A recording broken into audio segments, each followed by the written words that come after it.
నష్టం అవుతా. అవును. Okay sir. దుర్గాప్రసాద్ గారు ఆల్రెడీ వార్న్ చేశారు బండారు రామ్మోహన్ రావు గారు, ఇక జగన్నామ స్మరణ మానేసి పాలన మీద ఫోకస్ పెట్టాలని. సరే, ఎలాగో డిబేట్ స్టార్ట్ అయిపోయింది కాబట్టి ఈ రోజుతో దాన్ని ముగిద్దాం. ఈ రోజు వరకు అడ్మిషన్ అది ఆయన అనుమతి ఇవ్వమని చెప్పేసి రామ్మోహన్ రావు గారిని అడుగుతున్నా. సరే, ఇప్పుడు జగన్మోహన్ రెడ్డి సినిమా చూపిస్తాను అంటున్నారు. మరి ఈరోజు కడపలో మీరంతా ఉన్నారు. మరి 3 రోజుల పాటు మీరేంటి సినిమా చూపిస్తారా? నిజంగా ఇది సినిమానా లేకపోతే వాస్తవమా? అంటే ఏ విధంగా ఇక్కడి నుంచి మెసేజ్ ఇవ్వబోతున్నారు? జగన్మోహన్ రెడ్డికి మహానాడు తర్వాత కొన్ని కీలకమైనటువంటి పరిణామాలు చోటు చేసుకునేటువంటి అవకాశాలు ఉన్నటువంటి వాదన కూడా వ్యక్తమవుతుంది. నిజంగా అలాంటి పరిస్థితి ఉంటుందా లేకపోతే చట్టం తన పని తాను చేసుకోబోద్దే? ఏంటి దుర్గాప్రసాద్ గారు? రాజు గారు, జగన్మోహన్ రెడ్డికి సినిమా చూపించాల్సిన అవసరం లేదు, నిజం చూపిస్తుంది. సినిమా చూపించడం అంటే మళ్ళీ స్టోరీ చెప్పటం. స్టోరీ చెప్పకుండా యథార్థ కాదని వాళ్ళ కడపలో చూపించబోతున్నారు. మా మిత్రుడు చెప్పినట్టు కడప రాయలసీమ ఉన్నటువంటి విషయాలు ఏవైతే ఉన్నాయో పెండింగ్ లో ఉన్నటువంటి వాటిని, ఆర్థిక పరమైన కానీ మామూలుగా డెవలప్మెంట్ యాక్టివిటీస్ లో కానీ సంక్షేమ పథకాల్లో కానీ రాయలసీమ వెనకబాటుతనానికి కావాల్సినటువంటి దాన్ని ఎట్లా పికప్ చేయాలనే దాని మీద వాళ్ళ మహానాడు వేదికగా కొన్ని తీర్మానాలు పెట్టబోతున్నాం. అదే ప్రత్యామ్నాయం. జగన్మోహన్ రెడ్డికి సమాధానం చెప్పడం అంటే మా ఉద్దేశం ఆర్థిక పరమైనటువంటిది, ఈ ప్రాంతాన్ని ఏ విధంగా డెవలప్ చేయాలా, ఉన్నటువంటి ప్రాజెక్టుని అందరినివ్వగానే ఎట్లా కంప్లీట్ చేయాలా, ఏది డ్రామాలాడి మామూలుగా పైపులతో నీళ్లు తీసుకొచ్చి పోసి ఇనాగరేషన్ చేసుకున్నటువంటి వ్యక్తికి నిజమేమిటో ఇవాళ మహానాడు ద్వారా చెప్పబోతున్నాం మేము. రెండోది, ఇప్పుడు రామ్మోహన్ రావు గారు అన్నట్టు ఒకటి తెలంగాణ విషయం నేను చెప్తాను. గతంలో మీరు కూడా ఒక ఇంట్రోలో ఇప్పుడు ఒకటి చెప్పారు, మేమేదో రేవంత్ రెడ్డికి సపోర్ట్ చేయాలి. మేము సార్ రేవంత్ రెడ్డికి సపోర్ట్ చేయాలి. 2023 ఎన్నికల్లో మేము పోటీ చేయకపోవడానికి కారణం చంద్రబాబు నాయుడు గారు జైల్లో ఉండటం వల్ల మేము మానసికంగా ఇక ఈ ఎన్నికలకు ప్రిపేర్ కాలేదు మేము. అయితే అక్కడ ఏమైందంటే టిఆర్ఎస్ తన నెత్తిన తానే దుమ్ము పోసుకుంది. ఏనుగు నెత్తిన దుమ్ము వాళ్లే పోసుకున్నారు. ఎందుకంటే కేటీఆర్ వ్యాఖ్యలు ఏదైతే ఉన్నాయో, చంద్రబాబు నాయుడు గారిని అరెస్ట్ అయినప్పుడు అక్కడ ఉన్నటువంటి ప్రజలు కానీ ఎంప్లాయీస్ కానీ వాళ్ళంతా బయటకు వచ్చి సంఘీభావం తెలపడానికి వస్తే ఆ రోజు చేసిన ఆయన వ్యాఖ్యలు ఏదైతే ఉన్నాయో, మీరు విజయవాడలో చేసుకోండి, గుంటూరులో చేసుకోండి అన్న వ్యాఖ్యలు వాళ్ళ ప్రభుత్వాన్ని దెబ్బతీసినాయి. మేము క్యాడర్ కానీ లీడర్లకు కానీ ఎవరికి మద్దతు ఇవ్వాలని చెప్పకపోతే అన్ని జిల్లాల్లో వ్యాప్తంగా టిఆర్ఎస్ ని బొందబెట్టాలని చెప్పి ఆటోమేటిక్ క్యాడర్ అంతా కూడా అటు ఓట్లేసిన సంగతి యథార్థం. అది మనం ఎంత మీడియా ముందు మేము అనకపోయినా అది జరిగింది. అది కాబట్టి అంటే కేటీఆర్ చేసినటువంటి అహంకారపూరితమైనటువంటి వ్యాఖ్యలకి ప్రభుత్వం మూల్యం చెల్లించుకుంది టిఆర్ఎస్ పార్టీ. కాబట్టి ఇవాళ టిఆర్ఎస్ పార్టీలో తెలంగాణ అనే సెంటిమెంట్ లేదు, భారత రాష్ట్ర సమితి అయింది. కాబట్టి ఇక ఇప్పుడు రామ్మోహన్ గారు అన్నట్టు వాళ్ళకే అది ప్రాంతీయ పార్టీ కాదు, ఇప్పుడు ఉప ప్రాంతీయ పార్టీగా మిగిలిపోబోతుంది. డెఫినెట్ గా పొలిటికల్ వ్యాక్యూమ్ ఉంది. మేము అదే చెప్తున్నాను. నేను భారతీయ జనతా పార్టీతో కానీ జనసేనతో కానీ మాది ఎన్డీఏ పుట్టింది.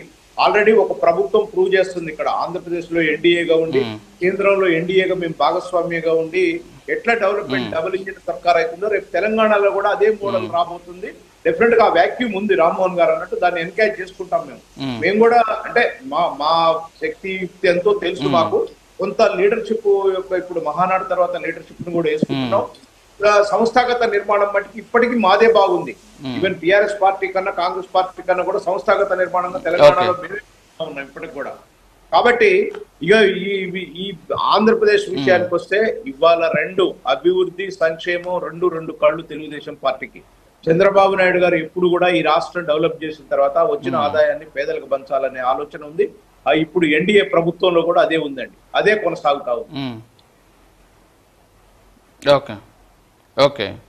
ఓకే. ఇంకొకటి ఇక్కడ ఏంటి అంటే, ఎస్పెషల్లీ కడపలో జరిగేటటువంటి మహానాడు, ఎస్పెషల్లీ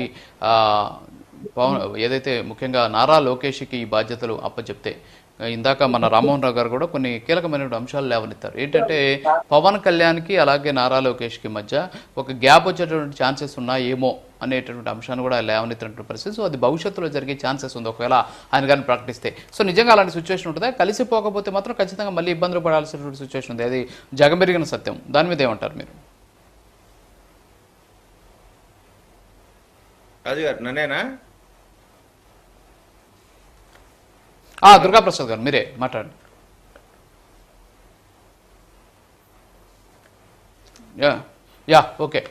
ఓకే విజయ్ కిరణ్ గారు, ఇప్పుడు సరే ఇప్పుడు పవన్ కళ్యాణ్ గారు ఆల్రెడీ కూటమికి సంబంధించి చాలా యాక్టివ్గా ఉంటున్నారు ఆయన. అలాగే ఆ టీడీపీకి సంబంధించి నారా లోకేష్ని కానీ అక్కడ వర్కింగ్ ప్రెసిడెంట్గా కానీ ఆయన ప్రకటిస్తే, సో ఇలా ప్రకటించడం ద్వారా వాళ్ళిద్దరి మధ్య గ్యాప్ వచ్చేటువంటి ఛాన్సెస్ ఉన్నాయని చెప్పేసి మనకు బండారు రామ్మోహన్ రావు గారు ఇందాక మాట్లాడారు. సో నిజంగా అలాంటి పరిస్థితి ఏమైనా ఉంటుందా? ఆ గ్యాప్ లేకుండా చూసుకునేటువంటి అవకాశాలు ఉంటాయని మనం భావించవచ్చు అంటారా? సరే, ఇప్పుడు మహానాడు జరుగుతుంది కానీ ఇవాళ మహానాడు చూపంతా కూడా లోకేష్ బాబు గారి పైనే ఉంది. అందరూ ఏదో వర్కింగ్ ప్రెసిడెంట్ అనుకుంటున్నారు కానీ ఖచ్చితంగా చెప్తా ఉన్నాను, పూర్తి పార్టీ బాధ్యతలు లోకేష్ గారికి అప్పచెప్పబోతా ఉన్నారంటే నాకు ఉన్నటువంటి నమ్మకం.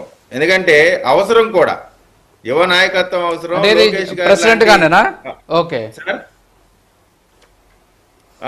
లోకేష్ గారికి పూర్తి బాధ్యత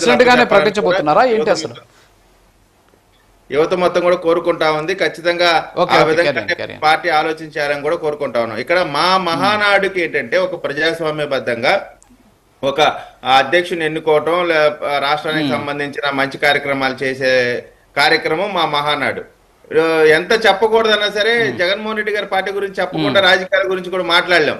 జగన్మోహన్ రెడ్డి గారి ప్లేనరీ ఏ విధంగా జరిగిందంటే సొంత తల్లిని కూడా వారికి ఉన్నటువంటి పదవిని తీసేసి నేనే శాశ్వతంగా ఈ పార్టీకి అధ్యక్షుడిని అని చెప్పుకునేటువంటి ఒక నియంత్రణ దూరం జరిగినటువంటి ప్లేనరీలు వాళ్ళకి మా మహానాడికి సంబంధించి ఇప్పుడు కడపలో పెట్టడానికి కూడా కేవలం రాయలసీమ ప్రాంతం యొక్క ఉన్నటువంటి వెనుకబాటుతనానికి సంబంధించి అడ్రస్ చేయాలా, ఇక్కడ ప్రజలకు నమ్మకం కలిగించాలా, అభివృద్ధి చేయాలనేటువంటి ప్రధాన లక్ష్యం ఇక్కడ జగన్మోహన్ రెడ్డి గారు కాదు లక్ష్యం.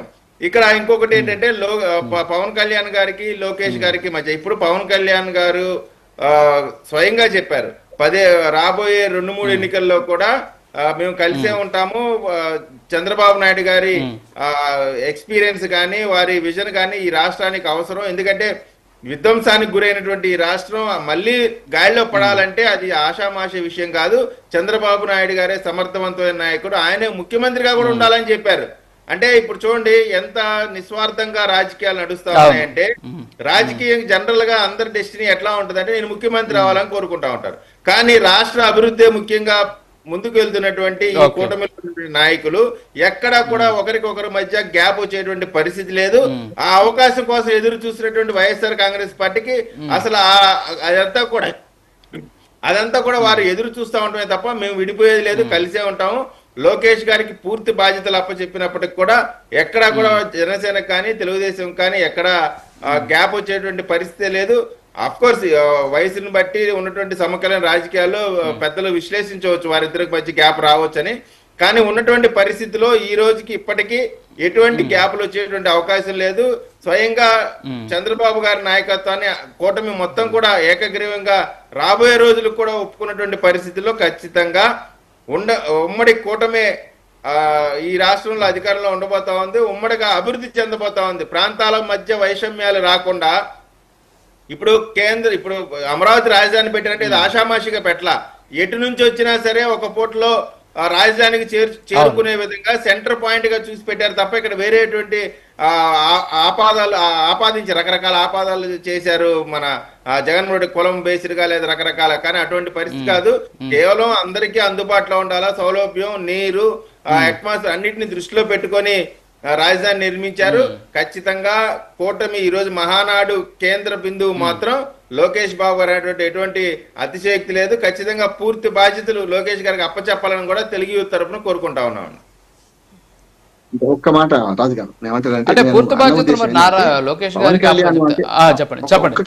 అంటే పవన్ కళ్యాణ్ గారు తెలుగుదేశం పార్టీలో లోకేష్ అయితే ఎదురు చెప్పారు. ఎందుకంటే ఎదురు లేదంటున్నాను. మీరు అన్నారే వారసత్వ సమస్య అన్నా చెల్లెళ్ళ మధ్య రకరకాలుగా ఉంది అన్నది కనుక దాన్ని ఉద్దేశించి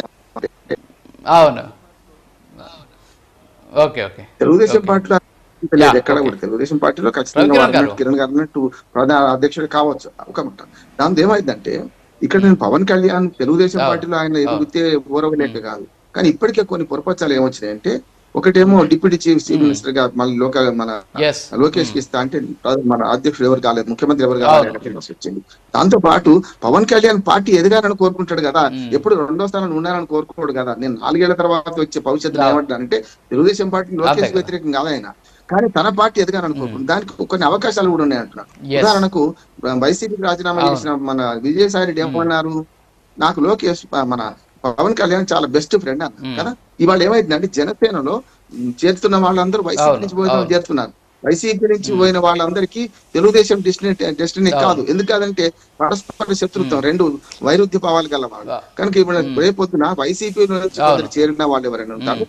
మన జనసేన ఎదిగే క్రమంలో అవరోధాలు ఉంటాయి అంటున్నాడు. నేను లోకేష్ వ్యతిరేకంగా పవన్ కళ్యాణ్ పోడు, అన్నా నేను అంటున్నాడు, తమ్ముడా అని అంటున్నాడు. కానీ ఇక్కడ ఏంటంటే తన పార్టీ కూడా ఎదుగాలని కోరు 4 ఏళ్ల తర్వాత ఇంకా తెలుగుదేశంతో పొత్తే ఉండి ఇట్లాగే 2వ స్థానంలో ఉంటారని మన పవన్ కళ్యాణ్ అనుకోడు కదా, అప్పుడు సమస్య అంటున్నాను నేను. ఇప్పుడు సమస్య కాదు, లోకేష్ కి ఎదురు లేదు ఈ పార్టీ. కానీ 4 ఏళ్ల తర్వాత వచ్చే సమస్యలో వైసీపీ వాళ్ళు చాలా మంది జనసేనకు చేరుతారు. ఇంకొక మాట సలహా చెప్పి ఊరుకుంటారు. వాళ్ళ తెలుగుదేశం పార్టీ కూడా మళ్ళీ ద్రోహులను ప్రోత్సహిస్తున్నది. కిరణ్ లాంటి వాళ్ళకి ఎన్నడ అవకాశాలు రావాలి. వాళ్ళు ఏమవుతుందంటే కొందరు మళ్ళీ ప్రోత్సహిస్తూ చాలా మంది అందులో చేరిన వాళ్ళు మంత్రులు అయ్యారు కదా, పేర్లు చెప్పను మీ అందరికి తెలుసు. ఆ వైసీపీలో మొన్న రాజకీయం చేసిన వాళ్ళు మంత్రులుగా ఇక్కడికి వచ్చారు కదా. ఇప్పుడు మనకి ఒకరిద్దరు ఉన్నా కూడా అదైతే ఆ కూటమి ఉంది కదా అంటున్నాను. కనుక చాలా జాగ్రత్తగా పోవాలి. గతంలో 2 కళ్ళ సిద్ధాంతంతో తెలుగుదేశం పార్టీ తెలంగాణలో ఎట్టగోల్పోయిందో ఇప్పుడు 2 పడవల మీద కాళ్ళు పెడితే కూడా రేపు తెలంగాణ 2 చూసింది అనుకోండి, ఆంధ్రప్రదేశ్ లో కొంత పట్టు సడలిపోయే అవకాశం ఉంది. కనుక ఈ 3 ఏళ్లు దీని మీద దృష్టి పెట్టకండి. తెలంగాణ మీద దృష్టి పెట్టి మళ్ళీ టీఆర్ఎస్ వీక్ అయిందో, బీఆర్ఎస్ వీక్ అయిందో అని మొదలు పెట్టారు అనుకోండి, అక్కడ వీక్ అయ్యే అవకాశం ఉంది. ఈ 3 ఏళ్లు అక్కడనే చేసుకోవాలి.